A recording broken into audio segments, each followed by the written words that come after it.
Hello students, मैं उम्मीद करता हूं कि आप सभी लोग अच्छे होंगे।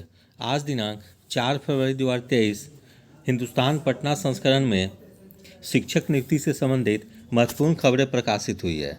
शीर्षक है, आयोग करेगा 7वें चरण में शिक्षकों की नियुक्ति। तो राज्य सरकार 7वें चरण के तहत शिक्षकों की नियुक्ति आयोग के माध्यम से करेगी। नियुक्ति को लेकर तैयारियों की प्रक्रिया अंतिम चरण में है। नई नियुक्ति नई नियमावली के आधार पर ही होगी। 7वें चरण के तहत तकरीबन 2.25 लाख शिक्षक बहाल होने हैं। इनमें 80,000 प्रारंभिक शिक्षक जबकि शेष शिक्षक माध्यमिक उच्च माध्यमिक विद्यालयों में नियुक्त होंगे। शिक्षा मंत्री प्रोफेसर चंद्रशेखर ने शुक्रवार को खुद ट्वीट कर 7वें चरण की बहाली प्रक्रिया जल्द आरंभ होने की जानकारी दी। सरकार शिक्षक नियुक्ति प्रक्रिया में बड़ा बदलाव करने जा रही है। शिक्षक नियोजन का अधिकार पंचायतों व नगर निकायों से वापस लिया जाएगा। पुरानी शिक्षक नियुक्ति नियमावली के तहत 9222 नियोजन इकाइयाँ थीं, जबकि प्रस्तावित नियमावली में नियोजन इकाइयों की संख्या जिलों की संख्या के बराबर अर्थात 38 रह जाएगी। अब अभ्यर्थियों को केवल एक आवेदन करना होगा, जबकि पहले एक अभ्यर्थी कई नियोजन इकाइयों में आवेदन करने को मजबूर होता था। शिक्षक संगठनों तथा अभ्यर्थियों ने सरकार से इस संबंध में गुहार लगाई थी। शिक्षक नियुक्ति नियमावली 2020 में कई बदलाव करते हुए शिक्षक नियुक्ति नियमावली 2023 बनाई जा रही है। इसे मंजूरी के लिए शीघ्र कैबिनेट में भेजा जाएगा। इसी के आधार पर 7वें चरण की भर्ती होगी। फिर अब मेधा सूची कैसे बनेगी?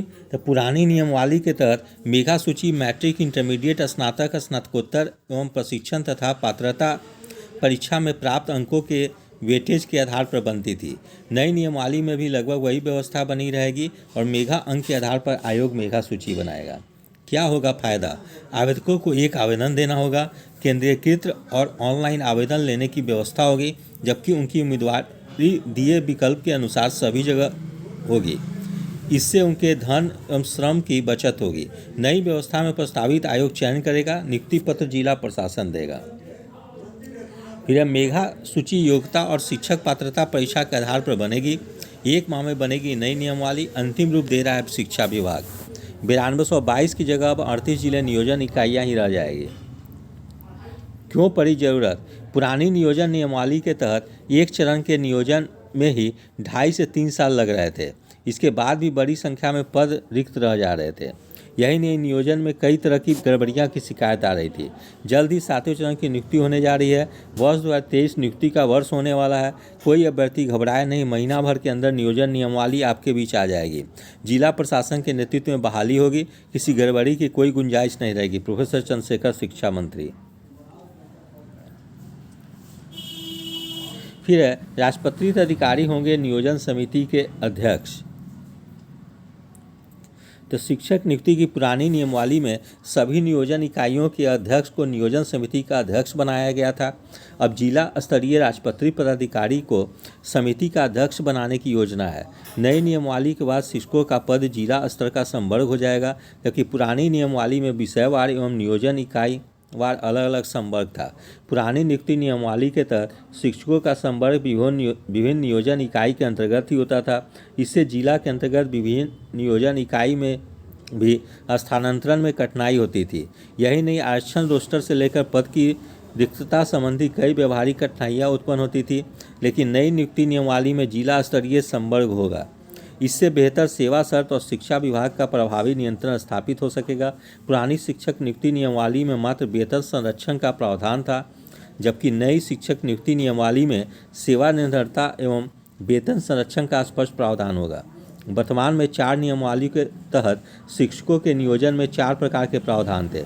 इसमें जिला परिषद माध्यमिक एवं उच्च माध्यमिक विद्यालय सेवा नियमावली, बिहार नगर निकाय माध्यमिक एवं उच्च माध्यमिक विद्यालय सेवा नियमावली, बिहार पंचायत प्रारंभिक विद्यालय सेवा नियमावली तथा बिहार नगर प्रारंभिक विद्यालय सेवा नियमावली थी। नई नियमावली में केवल एक प्रावधान होगा जो सभी प्रकार के शिक्षकों पर लागू होगा, यानी प्राइमरी शिक्षकों से लेकर उच्च माध्यमिक तक के शिक्षकों, पुस्तकालय अध्यक्षों, प्रयोगशाला सहायकों, अनुदेशकों की नियुक्ति के लिए एक ही नियमावली होगी। नई नियुक्ति नियमावली के तहत शैक्षणिक प्रशासन को पारदर्शी बनाने एवं शिक्षक, पुस्तकालय अध्यक्ष, प्रयोगशाला सहायक व अनुदेशकों के सेवा संबंधित विषयों यथा अवकाश स्वीकृति, वेतन भुगतान, वेतन वृद्धि, प्रोन्नति एवं अन्य मामलों की तत्परता से निष्पादन के लिए वेब पोर्टल बनेगा। फिर विशेष शिक्षक व सहायकों की भी नियुक्ति होगी। पहले की नियमावली में विशेष शिक्षक तथा प्रयोगशाला सहायकों की नियुक्ति का प्रावधान नहीं था, नई नियमावली में है। पुरानी शिक्षक नियुक्ति नियमावली में ग्राम पंचायत, पंचायत समिति, जिला परिषद, नगर निगम, नगर परिषद, नगर पंचायत के स्तर पर गठित अलग अलग नियुक्ति प्राधिकार व अनुशासनिक प्राधिकार का गठन किया गया था। नई शिक्षक नियुक्ति नियमावली में जिला स्तर पर एक ही स्थानीय निकाय नियुक्ति प्राधिकार व अनुशासनिक प्राधिकार का गठन होगा। फिर बीएड प्रवेश परीक्षा अप्रैल में संभव। राज्य भर के सरकारी और निजी बीएड कॉलेजों में नामांकन के लिए संयुक्त प्रवेश परीक्षा अप्रैल के पहले सप्ताह में हो सकती है। मार्च के अंतिम सप्ताह में एडमिट कार्ड जारी होगी। आवेदन प्रक्रिया 15 से 20 फरवरी के बीच प्रारंभ होगी। परीक्षा के आधार पर 330 कॉलेजों में लगभग 35,000 सीटों पर नामांकन होगा। राजभवन ने फिर एलएनएमयू को परीक्षा की जिम्मेवारी सौंपी। फिर बीएड प्रवेश परीक्षा में होंगे 120 अंकों के प्रश्न। तो सीईटी बीएड प्रवेश परीक्षा में 120 अंकों के प्रश्न पूछे जाएंगे। 2 घंटे की परीक्षा होगी।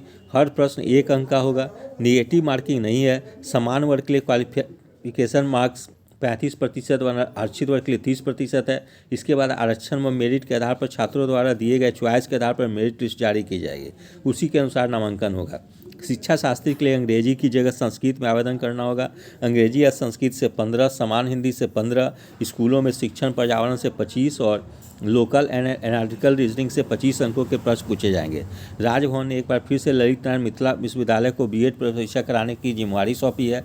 पिछले दिनों बीएड नामांकन समिति की बैठक कुलपति की अध्यक्षता में हुई।